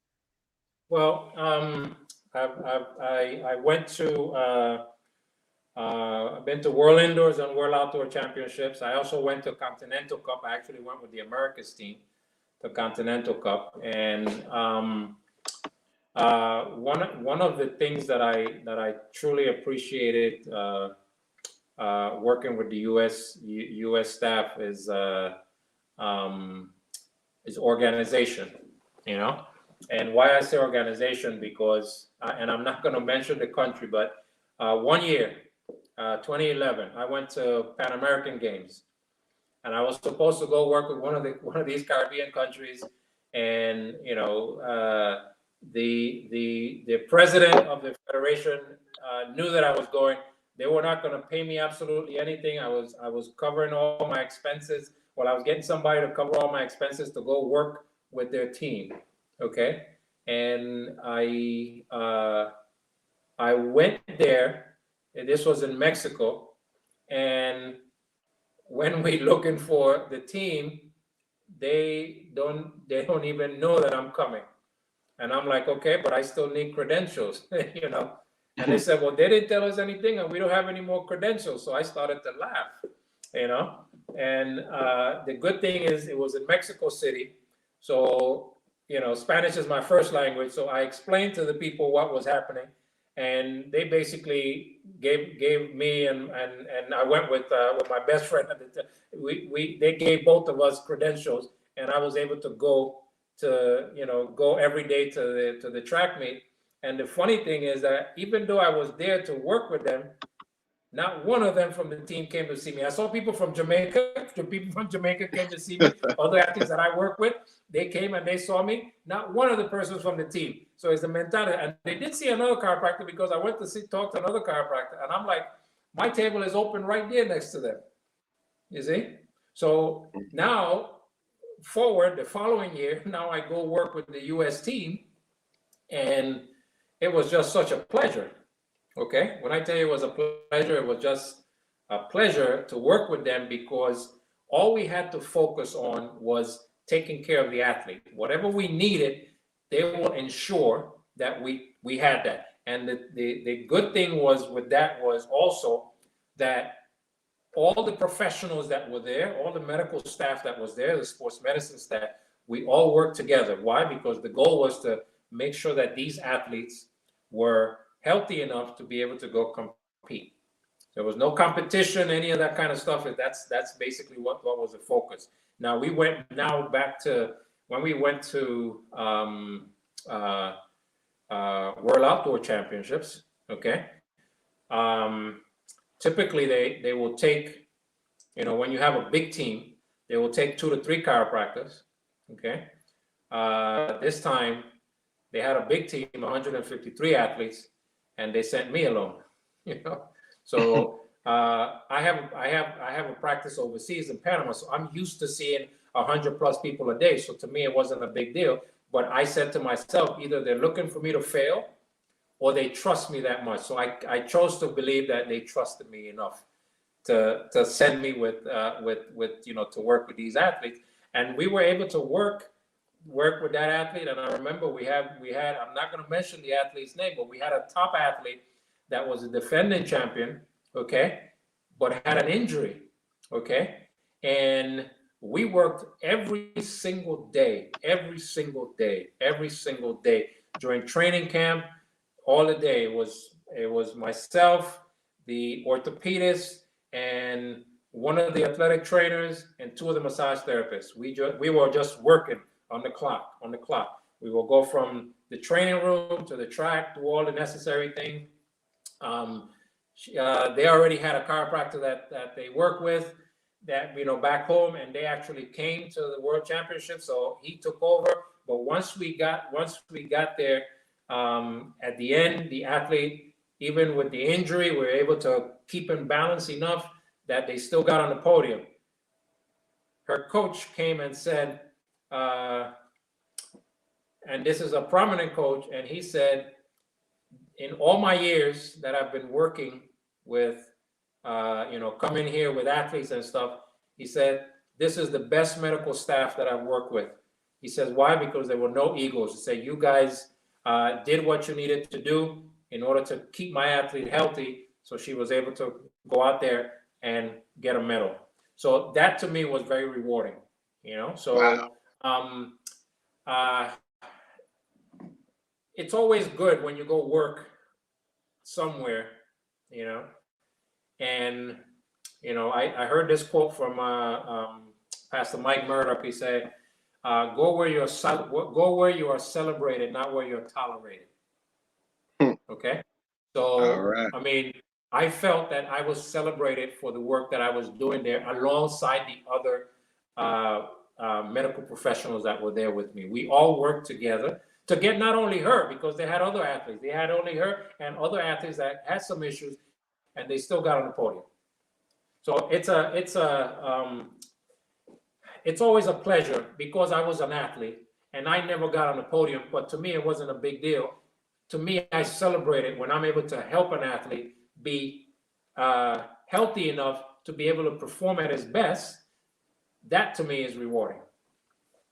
Amen. Amen to that, Doc. And on that same topic, same line there, I'll ask you 2 more questions. So, with all of this passion that you have, and where do you go for inspiration? Knowing that you just considered a doctor, and obviously when people feel good, I know that makes you feel good, but I know that it can be an exhausting job. It can be overwork sometime, because there are long days sometime, especially for athletic event. I know probably in the office, you know most of the office I see, they normally have breaks, like long lunch, or they work the second half of the day and try to get people when they come from work. Where do you find your inspiration to just keep going? Two places. YouTube and listening to inspirational words. It kind of charges me. But I think the biggest inspiration is the satisfaction of seeing an athlete perform well because of something that you did. That kind of inspired you. And yeah, like you said, sometimes it's tiring, and sometimes you get there and it's like, man, I don't even want to do this, and I don't want to see anybody. But here comes that one person, and you do something to them, and they get off the table and they say, wow, this, I was feeling this and now I feel this. Okay. That alone, kind of makes it worth your time. All right. All right. Well said. So for the patient that comes to see you on a regular basis, or what you hope that they get out of the treatment when they leave the office, what you personally would want them to leave from a mental standpoint, just come and see you from leaving the office. Understanding health and well-being, that by me delivering the adjustment is going to help their body be able to, function a little bit better. So that's what I hope. I mean, it's I don't focus on the pain went away, because I know at times it's like, no, I did the adjustment. Give the body some time to do its work. So the fact that they will leave the office feeling that, okay, the adjustment, okay, is going to help their body perform better. Okay, well said. So, Doc, you have accomplished so much, all the way from a full scholarship, and anything else that you pretty much have on the list that you love to pursue, and still have a desire to complete. Well, I'm sure I've never been with a team to the Olympics. So obviously, I would love an opportunity to go with a team to the Olympics. That's been that's one of my passions, because I know what I bring to the table, and I know how I will help. So that's one of the reasons. I've worked with athletes that have gone on to the Olympics and been at the top of the podium, but I haven't been able to be there physically with them. So that's one of the things that I will, that's part of my one of my goals and aspirations. One of my desires. Yes. All right, awesome. So how could people find you? People might be listening right now, all over the world, all over the states, in Jamaica, anywhere. People fly from all over the world for treatment. How could someone find you, and what's the easiest way to do you have a website, and what can they find you? What do you call it? Athletics, www athletics DC, track and field, athletics DC. So I'm the athletics DC. So athleticsdc.com, that's my website. So people can go there and they can actually what do you call it? Leave me a message and I can get back to them. Okay. And I believe the phone number is there. If the phone number is not there, they can call 1-833-GET-AMIT, GETAMIT, which is AMIT is the technique that I do. Okay. 1-833, I think it's 438-2648. I think that's how it breaks down. Okay. All right, Doc. So this is my final question. I know you're still passionate about still helping the people back in Panama also. And so in terms of your Olympics, any more assignment that you have. I know that. I mean, just tell me from your standpoint, your assignment now. Just I know that you have called to be a chiropractor, and but if you was just supposed to tell somebody that trying to figure themselves out and maybe want to follow your footstep, what would you say your assignment is? Um, at this given point on Earth. Well, right now I'm actually working with, it's called the Winner Circle. That's Dwight Phillips's group. Okay. Okay. And he has a number of athletes. Has a Russian that's competing as a neutral athlete. He's got a long jumper from the British Virgin Islands that won Pan American Games. He's got another. Well, she claims that she's not a heptathlete, that she's just a long jumper, but she's a 198 high jumper and a 680 long jumper, and a 1280 hurdler. So hopefully we'll get her. But she's working with the group, and we have another a group of about 4 or 5 other jumpers that he has there, as well as some sprinters in the group. So my assignment right now is to help. I work with him on the technical aspect. Kind of help these athletes with their mechanics and things like that. When it comes to the running, when it comes to the jumping, that's certainly not my expertise, but that's what I do with them. Just make them run efficient, and obviously make sure that their body is healthy enough to be able to go out there and do a lot of that high intensity training. So that's and in the process, I've had a couple chiropractic students. There's one that I actually mentored. And we worked together and did some amazing things with some athletes. Actually, taking one athlete that basically the NFL said, that's it, you're done. Your injuries are so bad that he couldn't even pass the physicals, to getting him back to playing football again. So that doc, he's he graduated, and he now opened his practice in Tampa, and now I've got some other athletes that some other students that have asked me to, they want to come and shadow me. So I guess you don't want to die out with this information. So you want to be able to impart them and kind of share some of the things that you've learned. So I think that's my assignment now. All right. Is there any possibility that you might consider taking an intern? Have you ever do anything like that for a young profession?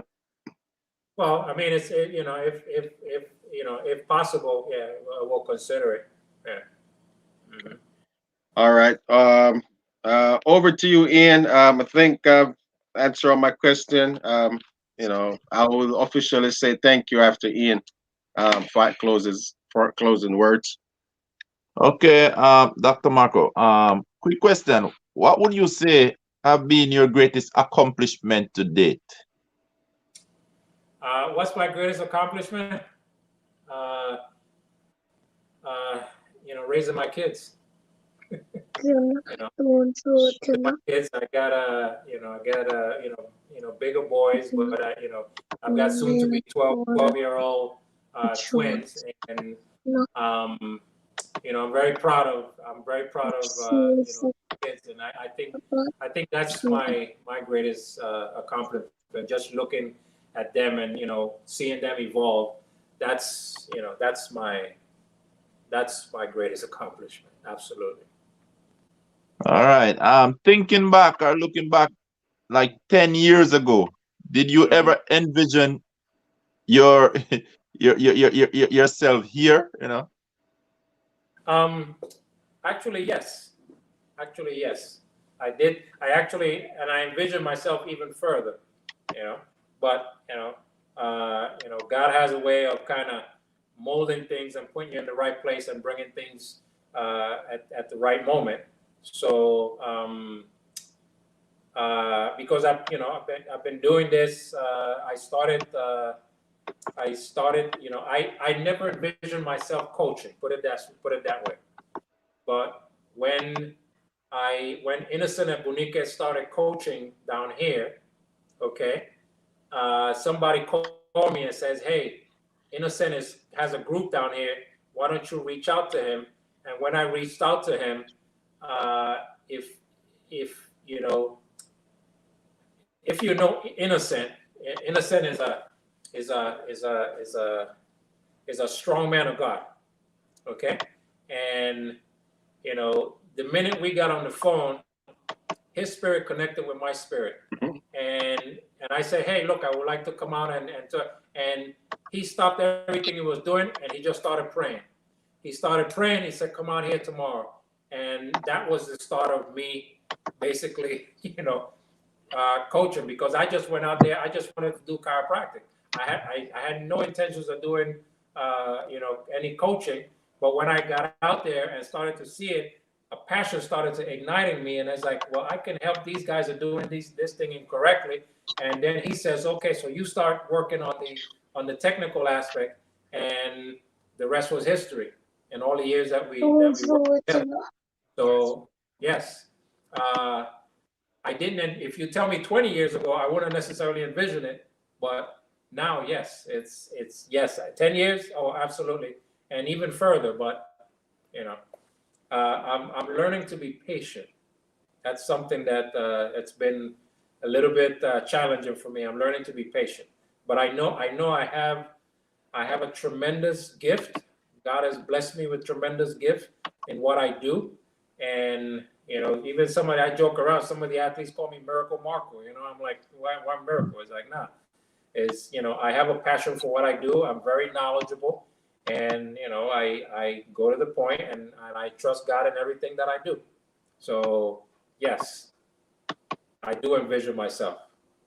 Okay. Well, Dr. Marco, we just want to say we here on Ian and Ian, and even our audience, we're really proud of your accomplishment, and we are really impressed in terms of your knowledge and the way that you were able to break it down here for us, on the platform, even for the viewers.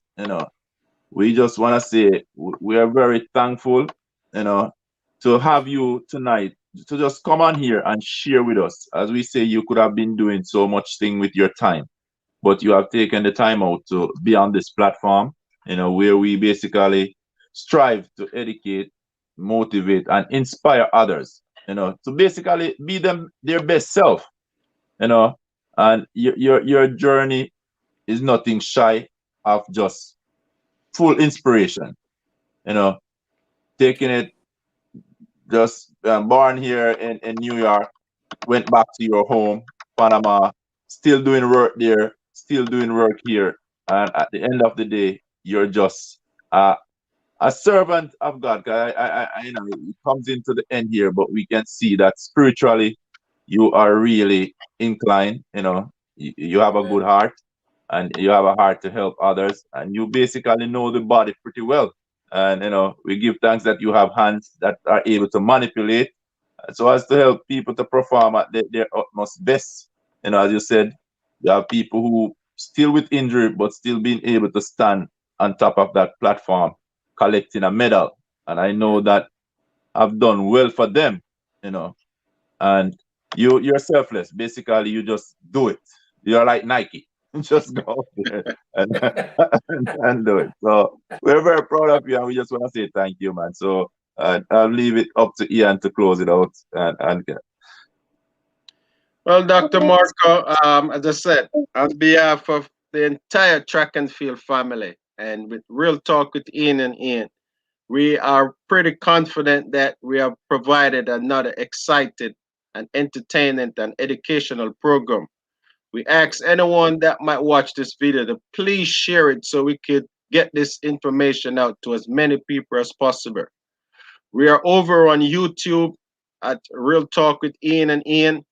So please share this information. It's very important that this knowledge here, it will cost you a whole day session to see Dr. Marker. But Dr. Marker have take his time today to break some stuff down, and you probably want to get a pen and paper to write some stuff down because this here we're just so happy that during a time like this when many people are at home we are able to provide some information for people might that having similar symptoms and then of course all the information that we say on here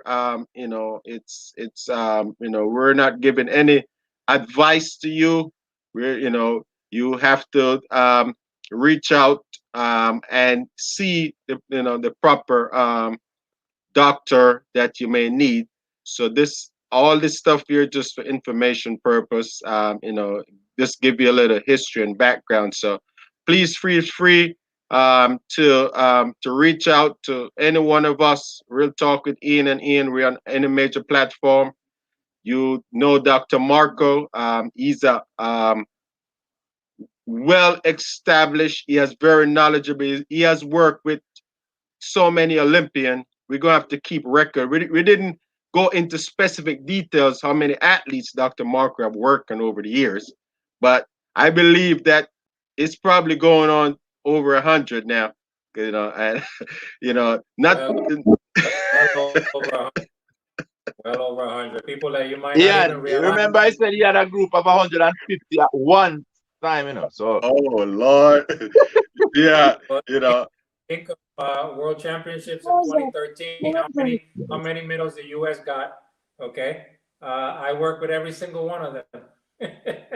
All right. Yeah. So we thank you, Dr. Marco, for so passionate and to sacrifice yourself, to be doing this type of work. I know sometimes it could be a little physical demanding on the body, because it's physical work. But I'm sure that you are a specialist and you're trained to do this here.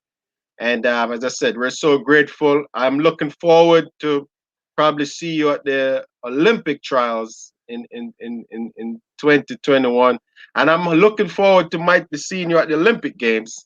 We know that that I believe that you will be blessed, and I know that you will be able to make it to the Olympic stage and enjoy the games. I know we got Paris, we got LA coming up, and so we got a lot of future. So by God will, as my pastor always say, when you say everything that you know, it's time to go.